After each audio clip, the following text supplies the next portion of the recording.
Hindi niyo ba ako nakikilala? Hindi ba kayo magbibigay galang sa akin? Pues, ako si Doña Victorina de los Reyes de Espandanya.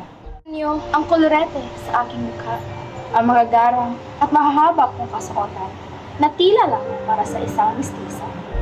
Kaya kayong mga hampas lupang Indio, magsama-sama kayo sa imperno kasi kami magaganda lamang ang nararapat sa langit.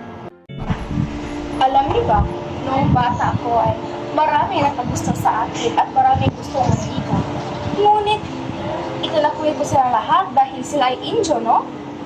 Ngayon ay nakapag-asawa na ako ng isang Espanyol, si Don Tiburcio de Espandanya. Hindi man siya gaano kayaman, ngunit Espanyol siya, no?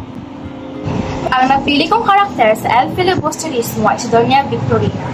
Siya ay sumisimbolo sa taong hindi marunong makontento sa kung anong meron sila at ang mga Pilipinong mahilig magpanggap.